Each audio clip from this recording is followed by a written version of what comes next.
This is a Finnish goshawk. It's North American goshawks are indigenous to the United States, but this is a very similar bird to the North American, but it's from Finland, so it's a captive bred bird.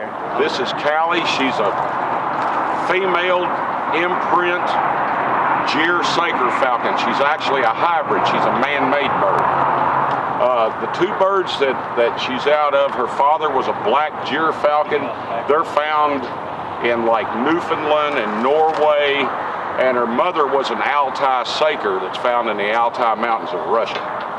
Well, I started falconry when I was 11 years old in 1965, but I got out of it after when I went to college and work and things like that, and now that I'm retired, I've gotten back into it.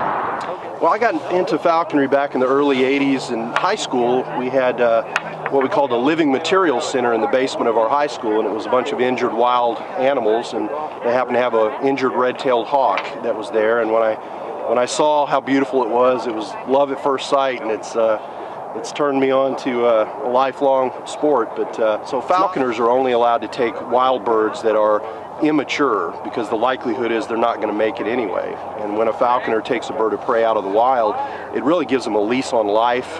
They're going to get constant food, they're going to get veterinary care if they need it, and they're going to get the chance to hone their hunting skills under the partnership with a falconer. In fact, 70 to 80% of birds of prey don't survive past their first year. It's a real privilege to be able to handle these birds. But there's so many aspects of falconry. Like, we make our own equipment, we build our own mews, we make our own hoods. We're a very self-sufficient lot. And with that many aspects, it just doesn't give you room to get bored with it.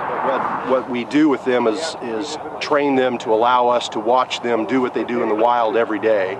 And so we essentially get a front row seat to the nature show, watching them chase. The game that they chase typically is pheasant, duck, quail, rabbit, squirrel, and it's a lot of fun. It's a lot of work. It's highly regulated. In fact, it's the most regulated hunting sport in the United States. It's not like any other hunting sport there is. You can't just put the hawk up in the gun shelf for the season and forget about it. It's a family member, essentially. You have to care for it year round.